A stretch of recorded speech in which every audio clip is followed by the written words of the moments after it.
So like when someone's talking to you, personally, and this is because I'm a podcaster, my job is to dive deep into people's minds. Sure. I just feel like you have too much perspective, and I am dead sure that that's a result of a lot of reading. I'm sure you've had spiritual learnings at the monastery, but I'm dead sure that a lot of those perspectives have come straight out of not just holy books, but all kinds of books. But in saying that, let's talk about holy books. Have you read the Bhagavad Gita? Yes. Okay. Of course. And so, like, could you break down the Bhagavad Gita for the youth? Like, what's in that book? Why do people say that? You open any page of it and you'll get your answer. Why do people say things like that? Sure. I think the first thing to know is let's remove the religion aspect from the Bhagavad Gita totally. Bhagavad Gita is not a religious book. It is a book which gives you the way to live, right?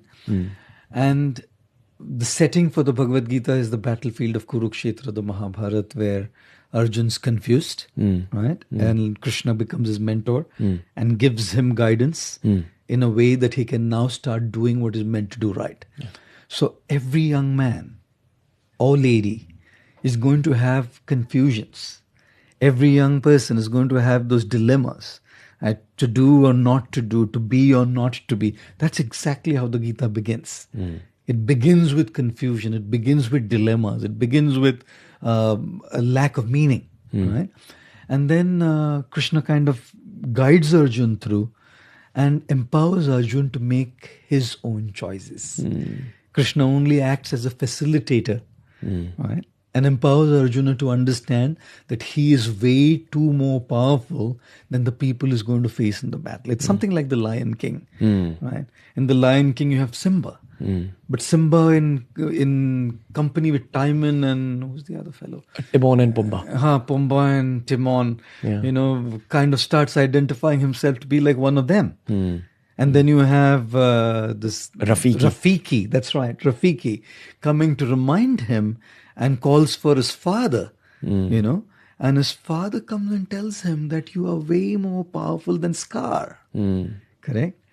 So we need, every young man and lady needs to understand that they are way more powerful than what they are going through at the moment. Their confusions are smaller than them. Their challenges are smaller than them. Their problems are smaller than them. Their heartbreaks, as painful as they are, but are still smaller than them. And they have the capacity to overcome those pains that they're going through. So I think that's precisely where books like the Gita help a lot. Because they build in you that sense of confidence. And strength. Fortitude. That I have the power as a spiritual being to overcome everything that's going on in my life. And I have the power to be able to make the difference and that impact. Because I am a spiritual being. Can you reference like 3 big lessons from the Bhagavad Gita that stayed with you specifically? Yes. One of the lessons that stayed with me from the Gita is a particular text from the 2nd chapter of the Gita, which talks about the summer and the winter season, right? And this particular text says that the summer and the winter season keeps coming and going every year. Seasons change. And just because the seasons change, we never stop performing our duties, right? Let's say, for example, it's Chicago and the temperatures are minus 27 degrees Celsius.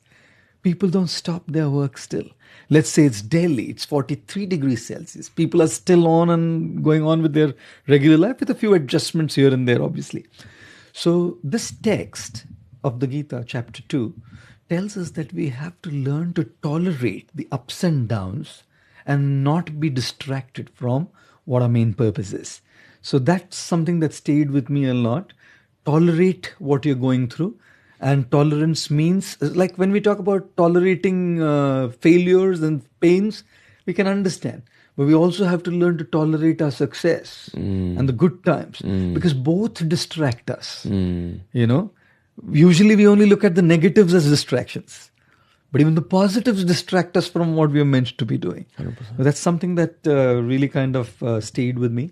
The second thing that I really kind of resonate with in the Gita is a verse from the 6th chapter which talks about the mind being a friend or an enemy to you. It depends on how you deal with the mind. Okay. Right? If you befriend your mind, the mind will become your friend and will empower you to do what you want to do. But if you don't deal with it rightly, then the mind will become your enemy and will lead to your downfall. I'll give you an example, very relevant to the youth. Right? For example, you want to get up early in the morning to go for a jog or for a workout because you want to be fit. Your days are busy. And you decide this is going to be my plan for the year 2020, correct? You set up the alarm clock to wake up early in the morning, like 5, 6, whatever. And when the alarm goes, what's the mind saying? The first thing, you slept late last night, take it easy. Or maybe we can do it beginning tomorrow. Or maybe this is not the right thing for you to do. The mind's constantly playing games, right? Now, if you have a mind which is constantly giving these kind of reasons, you're not going to wake up. Right? On the other hand, if you learn to train your mind using the proper intellectual process, right, proper spiritual process, your mind can be your greatest asset and your friend. Which is meditation, good books. Meditation, books, right? Correct friends, the right kind of company. All of these are inputs so that your mind kind of becomes a friend. So that's the second thing that really kind of resonates with me. And the third thing from the Gita that connects to me a lot is how do we start looking at the presence of divinity everywhere in every aspect. We don't have to necessarily go to a place of worship to look at the presence of divinity. You can look at the presence of divinity in nature. You can look at the presence of divinity in other people. You can start looking at the splendor of the creator or the creation. Or you can start looking at the splendor of the creator in the creation. Which is precisely why this is something not as easy, but something that I usually tell people is when you look at somebody who's better than you, and especially if they are in the same field, usually there is insecurity. There's insecurity that this guy is doing better than me in what I am doing. Or there is envy, jealousy. Sometimes it goes to the extent of sabotaging that other person's work as well, And it has happened in the world, happens all the time. So when you start looking at divinity in creation, you start looking at how divinity has empowered somebody to do something in a special way. That person has been gifted by higher powers, right? And to sabotage that person's work or to be envious about that person or to feel insecure means actually insulting somebody who's given that gift to him. 100%. But if I look at that person and derive inspiration from that person, I can seek that inspiration to follow my aspiration. So that aspect of the Gita also kind of really resonates with me, that you start looking at divinity everywhere and in every place around you, including people who are doing better, because it's not them. You can see straight away. Very often I see people who do remarkable stuff, and they usually, when they speak, they say it's they doing it, and of course they're doing it. No doubt that there's a part that they're doing.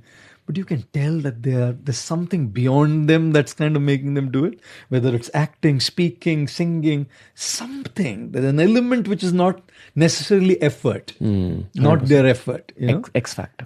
X factor. And when you start appreciating that X factor as divinity, that's something that really kind of connects to me as well. My absolute favorite verse from the Bible is Philippians 4:13. I've actually got a tattoo about Philippians 4:13. And the verse says, I can do all things through him who gives me strength. So it kind of resonates with that same idea that any kind of creative process is not entirely yours. You are just a channel. Sure.